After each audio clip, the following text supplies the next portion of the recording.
Now, Irfaan, right, is a very humane boy.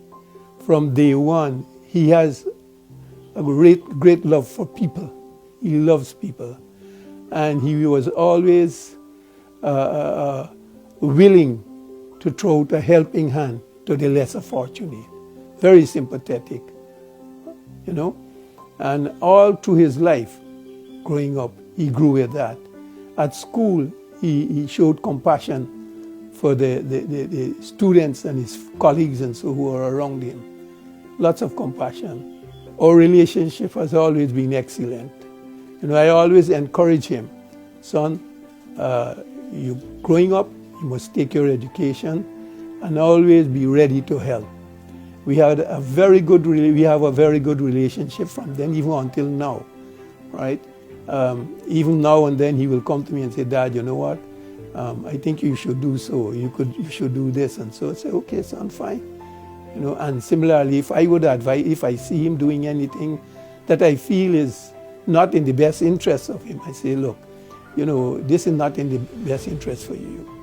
And you need to do this. And he was very obedient and willing to go along. For me, in politics, I can tell you that I was fully engrossed and involved in politics. It all started with my mother. I mean, probably you must have heard Sakina Mohammed. You know, she started the women's movement with Philomena Sahai, Shuri, and so on, and the others. And they started the women movement, right?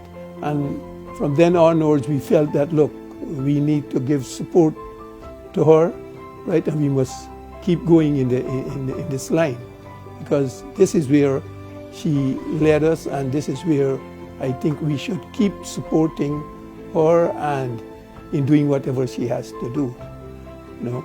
And from then onwards, my life in politics just keep growing and growing. Irfaan got involved in politics, I think, following his grandmother's footstep, because he always felt that his grandmother was doing this and doing that, right? And he thought it best, in order to keep that name up, you know, he should be involved in politics and keep things going there. And then he got involved in Freedom House, the youth movement, and from there on he ascended to the height of being president of the Cooperative Republic of Guyana. At first I thought it was a bit ambitious, you know, but seeing his determination and, you know, what he was doing in terms of his goals and objectives, I saw that there were great things ahead, you know, and that he will aspire to some height. And on his campaign, I even addressed some of his meetings, you know, and I can tell you it was pretty, you know, exciting. There were times when the crowd was there and they want to hear Irfaan and Irfaan. I'd say, okay, all right. And, you know, he would give the message to them.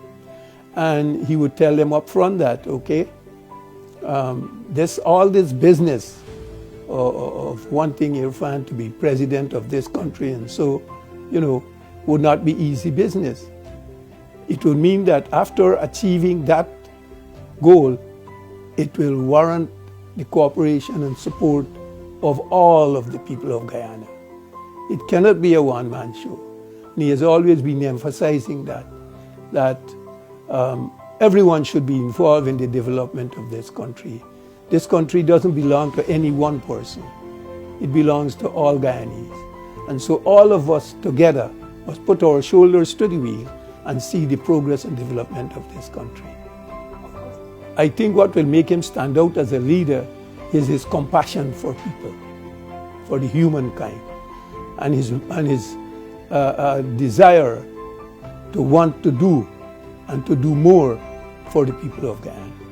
And he has always been in contact with the lesser fortunate people in this community and even right across Guyana. If he moves around, he looks for those people who would need his support and help, and he wouldn't hesitate in discharging that to them. His grandmother, if she were alive today, what an excited and you know, an elated grandmother she would have been. And I feel really the same way.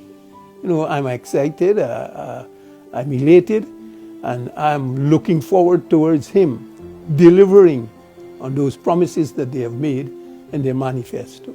I have no fear as to how he will perform in office, because I know him as being committed and dedicated. And whatever are his goals and objectives, he and his team around him will work hard towards achieving those goals and objectives. There is no doubt about that.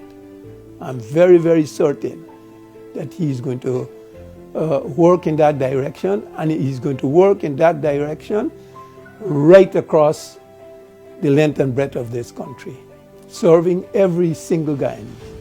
That is Irfaan. He has no friends in terms of that type of thing, or no favors for any special person or so. He is very clear on his policies. You're appointed to do a job, you must deliver. If you don't deliver, well, you'll have to go.